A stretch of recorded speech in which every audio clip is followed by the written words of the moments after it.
Okay.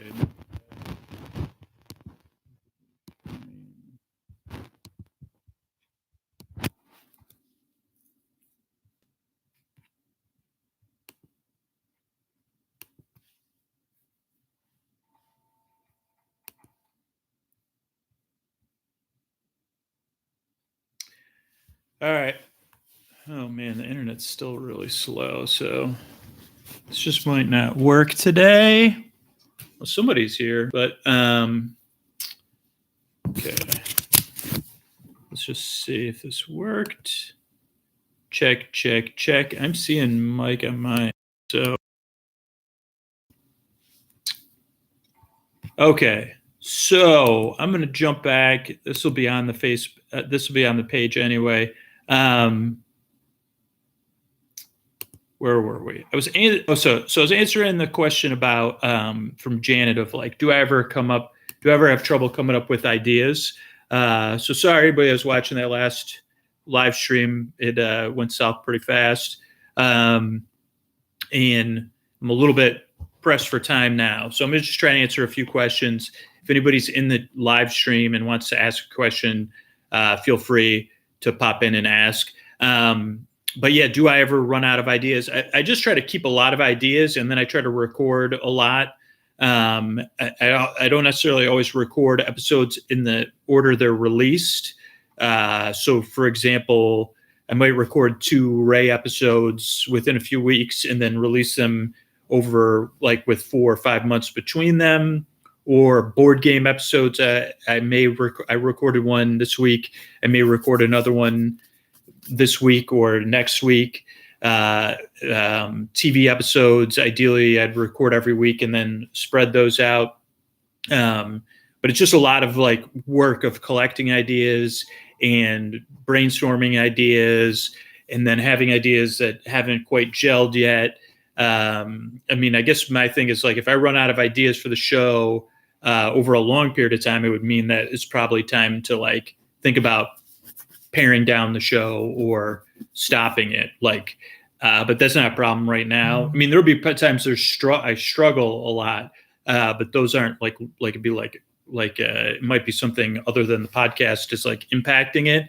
And yeah, it's a lot of work making the show, and especially the Tuesday episodes, because it's just not easy making those episodes emotionally or creatively. So those can tend to be where I have to struggle to get myself to make them because it's so nerve-wracking. It doesn't come across in the production side, which is part of like the making of the show. So yeah, like I have like right now ideas that I haven't even had time, that take like a little bit more research that I just haven't even had time to explore on the show. And then there's always like randomization episodes. So just a lot of keeping ideas and constantly like collecting ideas and being like, oh, could we try this out? Or like with the recent book idea, it's like, what if I made an episode about all those Ludlum books I did? And then it's like, okay, let's think about that for a week or two. And then I'm at home, my hands are clean. So, but yeah, so that's the idea thing is like just keeping track of a lot of ideas. What was my first concert? Oof, I don't know. I mean, I know my mom, when she was pregnant with me, went to a Sha Na Na concert. So I guess that's technically the first concert I went to. And then after that, it was might have been Sha Na Na with my parents. And then after that, it was probably the Nutcracker. Yeah, probably that was the first concert I went to. All right, let's see. Let's get through a couple more of these questions. Julie asks, what does Antonio think about his character? But I don't know what you mean. What does Antonio think about his character? Like, I mean, how he portrays himself on the show. I don't know. Sometimes he doesn't talk to me as like, I'm not easy to work with. So I don't know what his people that he works with think of his. I don't think the people that he works with, his team necessarily thinks introducing a small podcast like ours is such a great idea. But what are you going to do? D asks, I'm so glad I came across Sleep With Me on YouTube. The first story I listened to was After the Glass Slipper. I laugh and listen every night. My question is, how do you remain so serious? Do you ever crack up and need to stop recording? Thanks for all you do. Bedtime is so much better than Sleep With Me.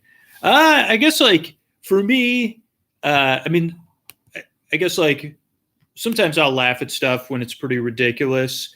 But I don't know. I mean, I've made 850 plus episodes. So the episodes, recording a podcast for Sleep With Me takes a lot of focus and calmness and being present and being open-minded, and having some looseness to be silly, all at once. Also, like, all of it has to be edited, and then I have to mix everything. So, I mean, there's a lot that gets edited out of the show. So there probably are times I crack up, or there's times I'm very displeased, or there's like a lot of mouth noises, and then I get very displeased, or something happens and somebody's knocking at my door, or some noise outside. So there's a lot of stuff that gets edited out of the show too. But it's also like, I don't want to make any more work for myself or the editors. Like, what do they say? Like, quality in, quality out. So it's like, I'm trying to get the best possible recording I can, so that it's the smoothest possible edit and then the smoothest possible mix. And mixing just means that when I record the files, then I take the files, I like label. I mean, I don't label the files, but I have like a spreadsheet with called the tape log, and it has a list of all the file numbers on the SD card and the dates of recording. Then what was that recording of? Where did the file go? Who's in charge of the file? And then usually that's it. I probably should have one or two more columns with information, but like, where is it? So then I'll record it and I'll say, like, today I recorded a TNG episode. Carl, the legend, edits the TNG episodes. So for today, in a perfect world, I would have backed up the file, but I did not do that. Then tomorrow, strangely enough, this is behind the scenes. Tomorrow, I'll record the thank yous and then the intro for the TNG episode. When I finish that, then I'll upload those files to Carl, and then we're working ahead. So I think Carl's probably working on, or maybe he's already done with Good Place 13. So then he would get a file, he would have a folder, and at this point, like, Carl and Posty have their own workflow. So we have shorthand. So all I do is upload it. And unless there's something critical that Carl needs to know, he knows the deadlines. So whatever system he uses to know that those folders, that folder has something in it. I mean, when we're switching series, I might say, hey, by the way, moving to TNG now. And the next time we have a conversation, and then he would download those files. He would edit them. He also does the post-production. We all share a process that we use for the post-production, and then he'll upload the completed files, the edits, and then eventually, like weeks later or months later, I'll say, oh, okay, like I'll see the schedule. I'll say, oh, the TNG episode, this one was data lore from season 1. Vesna. So I'll say, oh, okay, where are we putting date? Like, probably in the next couple of weeks, I'd say, oh, what's going to be, what are we looking at for the TNG? And they'd say, oh, well, we had data lore, but then we have this. So I was going to move data lore up, but before that, even though data lore was the furthest out, let's move data lore to this. So then I would download Carl's edits, and then I would do, actually I'd do like 2 mixes technically.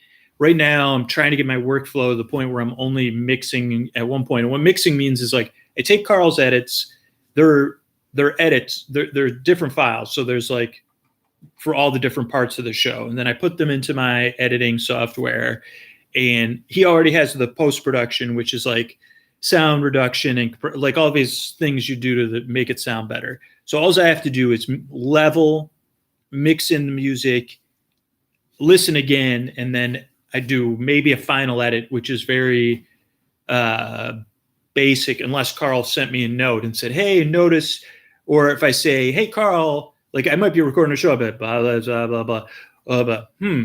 Hey, Carl, like, and I'll just change my tone and everything. Hey, Carl, I'm going to do this again, and just leave them both in there and try to remind me, like, and I'll say blah, blah, blah, blah, blah. Okay, so just leave a gap in there, and then when I go back, I'll know that I have to pick one. I don't know. But usually we have a shorthand. Carl and Posey have been working on the show for a long time. So then I'll do a mix. So I'm listening to the episode again, putting in the music for the patrons mix, and then saying like, oh, okay, like getting everything ready. Then this is all in like uncompressed files. Then I'll export the patron project that the patrons would listen to. Normally it is like, I mean, like by tomorrow, at some point tomorrow, I will finish the episode that's going out on Patreon tomorrow. Like that's the deadlines we're working with. I'll also export the story only version and upload that. So I'll upload both of those to Patreon, ideally before 3:00, but sometimes it's like 3:00 or 4:00 on the nose, my time. And then I'll also upload the story only episode, which won't come out for months. So that's pretty nice that I work the story only episodes at this point are built into the workflow. Ideally, I still have another like 45-minute chunk of time after that, which I haven't quite got down yet, but it's really nice if I already have the project open and I'm already working on it to then start to do another final public mix, because the Patreon episodes are structured slightly differently. Then I'll bring in the thank yous and I'll mix the thank yous and the episode part, and I'll level like they're already leveled, but Sleep With Me listeners are very particular. So I have I have my ears, and then I also have like meters. So I'm like comparing those. And then I'll like, so then I'll do that. And then I'll do the Sleepy Supporter Zone and all those things. So then I'll do the mix for the public, and ideally I'll export that at the same day, just because I already have the project open and I've been working on it. But I just never been able to get down that workflow. It would be really nice because it would just save me. It would make it one bigger work session. But I don't know. So I have no idea what question I was even answering, but I don't know what I was even talking about. Let me just look at what question I was trying to answer. Oh, I don't know. I mean, I guess like that's just a little behind the scenes of process stuff. Okay, so let me see. Are we going to do any? I'm not going to do any Picard. I haven't watched Picard. I mean, when the season's out, I'll watch it. I just think that for the public show, it's just CBS All Access is just doesn't have the audience like people already, a lot less people already listen to our TNG episodes. So Picard, it wouldn't be sustainable for the public feed. In DS9 and Voyager, I think it's kind of the same. I mean, at some point I'll run out of TNG episodes in a couple of years. I mean, I have thought about adding a higher level Patreon tier, which would be like somewhere in the $35 to $50 range for like Make Mine a Trek or something, where if a certain number of people had joined at that level, there would be a budget to create just content for those patrons. Or maybe if it got to a certain level, like $10 and up patrons would also get those. And I've like worked on the budget for that, but I just don't know if that's like there'd be enough people interested in that would work in the budget, because anything I'm doing, I have to like figure out how I'm going to pay for my time. And now, I mean, kind of, so that was like something I've looked at is like, because I know the Trek fans want more Trek episodes. It's just not a way. There's no way to do it that's sustainable. Like, it's almost like the patrons would choose like voting with their wallet or whatever. But I don't know if there's enough people to vote with their wallets. The same goes for Ray episodes. I know there's a ton of Ray fans that would want like 12 Ray episodes a year. But if I put out 12 Ray episodes in the free podcast feed, the podcast would like literally like lose, like there's a lot of Ray fans, but there's it's just not something that's sustainable, and it creatively wouldn't be sustainable for me. So like those are two levels I've thought about, is like make mine a Ray, like having a Ray level. And it's like, oh, if this many people joined, we could put out 4 more Ray episodes a year for just the Ray patrons. And then if this many people were at the level, we put out this many Ray episodes a year. And if this many people were at the Ray level, not only could we put them out, like the highest level would be 12, because beyond that would be not possible. But it'd be like, oh, and then if we hit the ability to produce 12 a year, it would also go out to the $10 and $20 patrons. And those were ideas I was thinking about. Like, I mean, I guess the world has changed. So it was like those were plans I was making for this year. And those were actual levels that I was going to put out in the next month or two. But now I'm like really trying to think of like, I'm just trying to wait, it's like everyone else. It's like, let's just try to be in the moment and take things one day at a time. But yeah, I guess like Emily's saying, like it would be like, I think the Ray one would be the easiest. I think the Trek one would be cool. I think the Ray one would be more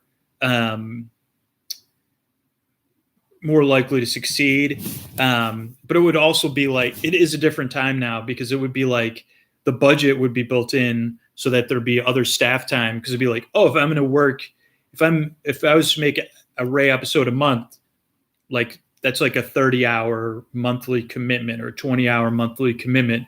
So it'd be like the budget building block for that would be, oh, that would be 20 or 30 hours of budget that someone else would be getting paid. So it'd be like, oh, Drew's taking his 20 or 30 hours monthly that he's working on Sleep With Me and turning over 30 hours of task time to a staff. And I just don't know, like that's like, this is just not the time. So it's on the blue sky block, I guess, basically. And it's still, I mean, like it'll still be on the blue sky block. So yeah, I mean, I would love to do either one. It's just I have this response, like it's like I have to manage and budget all of my time out. But those are the two most likely like areas we would launch, Ray and Trek. Because I think it would be so cool if it was like, oh, like whatever like order you sign up in, you get so many votes, and it's like, do we want to do Deep Space Nine? Do we want to do Voyager? Do we want to do Picard? I think that would be really fun. That was a pretty long answer, though. Yeah. Let me answer one more question, because I'm already, after that crash, I was trying to peel out at 5. Okay. YouTube. Amelie or Emily asks, okay, let me see if I can find this thing. Does anybody here have any questions? Because I can answer like one more question. STP systematically dismantles.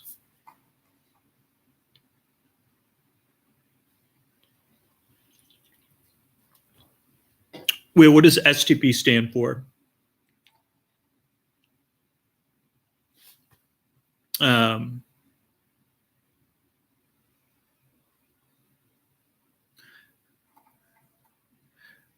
Oh, I didn't realize. Oh, Star Trek Picard. Okay. I don't want to wave into any Star Trek controversy. But I was at a conference and there was like a lot of strong, positive Star Trek talk going on about like, oh, what if like the whole Roddenberry's version of the future of like, oh, if we have well, I don't want to get too deep into it because of where we are right now. So does anybody have any questions in the chat? Otherwise, I'm going to answer this last question in the next 15 minutes here, or 10 minutes. Okay, I'm going to answer this question then. The question is, oh, wait, now I enjoy listening to your talks about the writing process. Has it changed significantly since you started the podcast? If so, how? Yeah. So let's see. So the writing of the podcast. So people that might not know, now we produce 3 styles of episodes, and they get released in consecutive order most of the time. There's TV recap episodes, which we were just talking about, which could be Star Trek, could be The Good Place, it could be Doctor Who. That's one style of episode. And that has one type of workflow. Then there's the Training Tuesday style episodes, which we talked about earlier, which have a much different workflow to them. And they're more resource in the moment heavy and anticipatory anxiety heavy, and making sure so those have a different type of workflow. And then there's written episodes, and those currently we're doing Get Bezos is the season we're doing. So that's a different type of resource and workflow for those. And then I happened on that as what is sustainable, but what's also works for some of the people some of the time, because that gives a variety of episodes for everybody. It also challenges me in 3 different workflows in 3 different ways. So it becomes a sustainable work for me.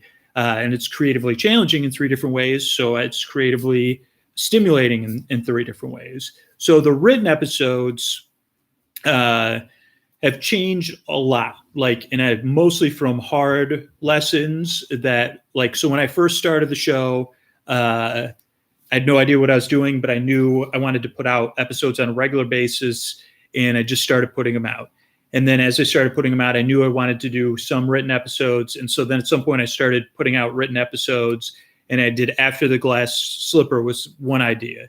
Then I think the second idea was Get Bezos. And I said, oh, well, and so I was at one point I was putting out 3 episodes a week of 3 different serialized series and trying to write those and produce those and work a full-time job. So I was writing, I had a long commute. So I was writing on my commute to and from work, and then I was writing at night. And then I quickly learned that was maybe I should just focus on one series at a time. Maybe it actually hasn't changed that much. Other than I guess, I still write in the morning. I still write in very focused bunches. The only thing that's changed is that, the biggest thing that's changed is going from a 7-day writing schedule to a 10-day writing schedule is much more creatively. I think the product is better. It's a lot less stressful for me. Those 3 days make a big difference. As far as now, for example, now I have to see what day is it? Tuesday. So it was Sunday, Monday, Tuesday. So either Sunday or Saturday. I think it was on Saturday. I recorded the latest episode of Get Bezos. Supposed to record it on Friday. Things happened. I recorded on Saturday. So Sunday morning, I started brainstorming, and it's going to be episode 10 of Get Bezos, which will be an 11 episode. Well, it's tough to explain, but technically there'll be 10 new episodes of Get Bezos, and then there'll be the post-season episode, but there was also a mid-season episode, which will be interesting. So I was okay, I got to start writing the 10th episode, which is the second to last episode. As far as the release schedule, it's really the 9th episode, but the release schedule is the 10th episode. So I said, okay, well, I kind of know, since it's towards the end of the season, I kind of know where the episode has to end. And so it's okay, what are the, I just have different methods I use for what are the conflicts in the episode, and where do we start the episode, and what are the sources of conflicts and challenges for James and Richard, RW. So that's having the extra time gives me a day or two to kind of look at things from a thematic conflict place of okay, what are the power? I don't know. It just helps create the foundation of the episode, which probably, if the episode has a strong foundation and then a place where it's going, and then ideally something all stories, what do the characters need? And then how's the episode going to end? And then some more structure in between it. Then it gives it way more space within that structure for me to go off topic or to be like, oh, okay, what details are we going to focus on? Like the last episode, it's like, it was like, it was like just this one display, and they like they're talking about this display and these Venn diagrams and how the Venn diagrams overlay. And so it's like, oh, that was like one big open spot. And sometimes even in the notes, I'll have like time check, because it's like, oh, how much of a meander are we going to need at this point? Do we need a big meander, or do we need to just move to the next plot point? So that's kind of like, the writing has just gotten more intentional over the years because I've gotten more used to it, and then having more time to do it has given me more time. Now that cuts both ways, because also there's a lesson I learn constantly and I constantly forget, which is like, it's all about being focused on the writing that day at that time, and remembering that you only have 10 days to write it, and that every day of those 10 days is important. But the most important day is that day that you're writing, not the day before and not the day after. And that lesson will always have to be relearned, because there'll be days where whatever's going on with me personally or globally, I'm distracted, whether it's because I'm a distractible person or I have something else going on or there's something bigger going on.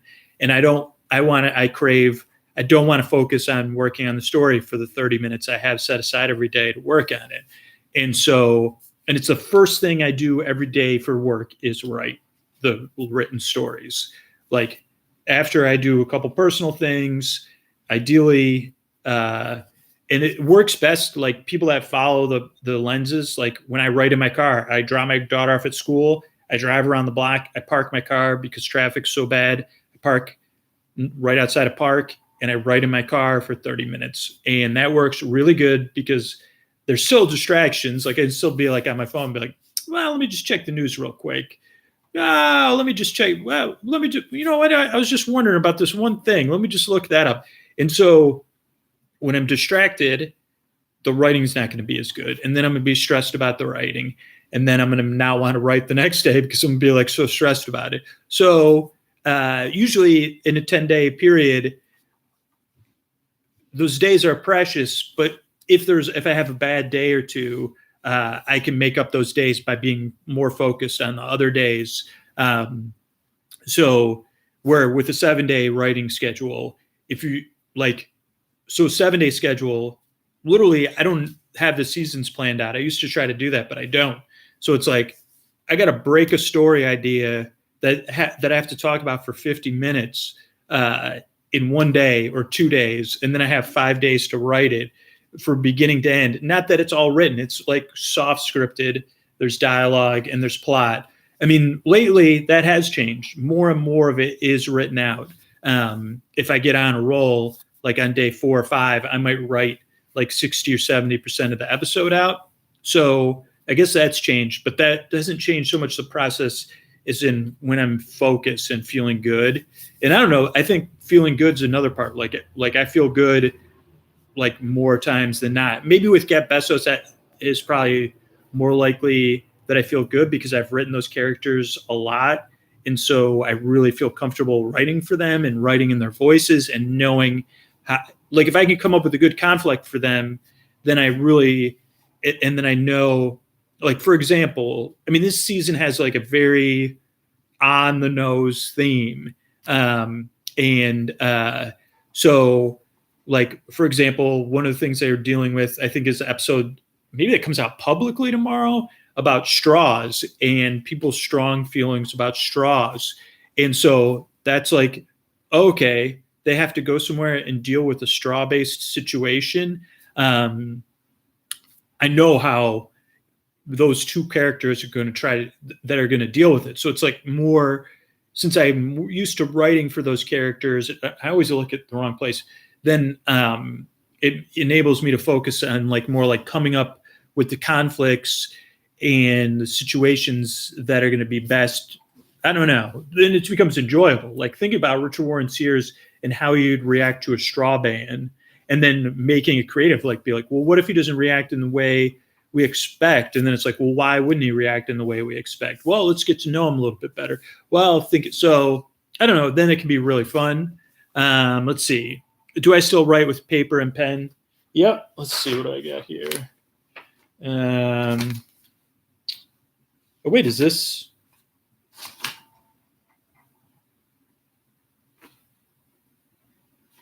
What is this one? This is the type of share seminar. Oh, yeah. Yeah, so this is actually what I've been writing on right now. So, and then this is like, what is this one? Oh, this is like one of the last episodes of Mandalorian. So yeah, still use pen and paper. There's other stuff I'll like switch from, like the live shows I'll type and write on pen and paper and go back and forth. But it's nice because I can write in a car, and I think my brain just works better with pen and paper.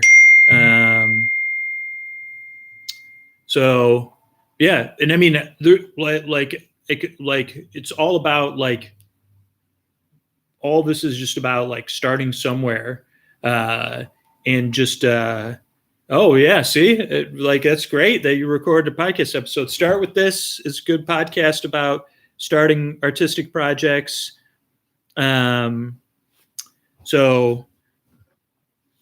start somewhere, and then yeah, the perfectionism is the hardest part to get past, or whatever that believe me, I have another project I'm working on related to the podcast writing, or even the live shows, writing the live shows. And I'm back at zero. Like I don't have the same competence I have writing the podcast, because I've been doing it for 7 years, as writing the live shows. It's like very emotionally draining and terrifying. So I can relate, even though I've been doing the podcast for a while now. Like for me, starting a new podcast or starting a new project is still like being back at zero. Sonic and Mario. Yeah, I'll answer this last question from Platform 32 last. I don't get to play games as much as I would like. So currently, I don't know so I'm playing, there's 3 games. I'll tell you the 3 games I'm playing. I was playing Outer Worlds. That's what it's called, I think, right? But I haven't played it in like about probably 6 weeks. But I like, there's a lot of good YouTube videos on the different ones.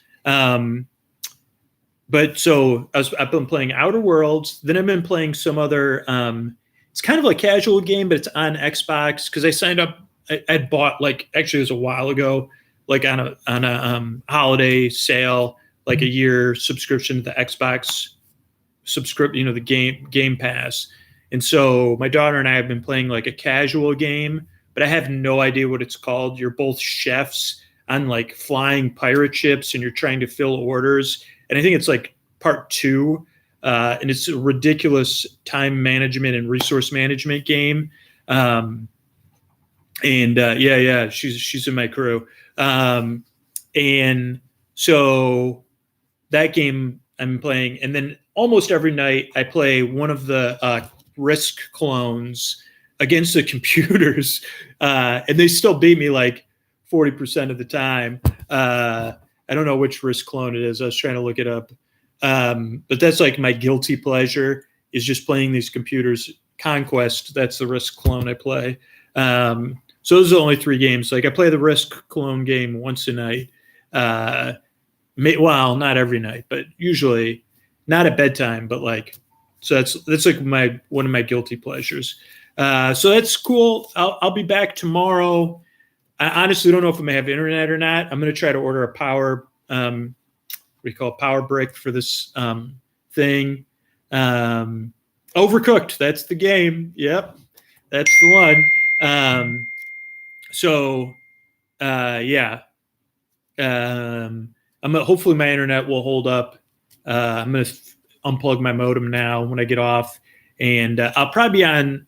I'm gonna try to do an Instagram live tonight with something else fun.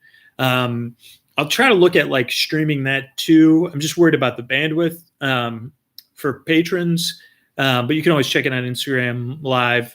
But yeah, keep posting your questions. I'm going to try to keep doing live streams on a regular basis, as long as in a daily basis if possible. So yeah, thanks everybody for tuning in, and I will talk to you soon or talk to you later. And make sure to practice self-care.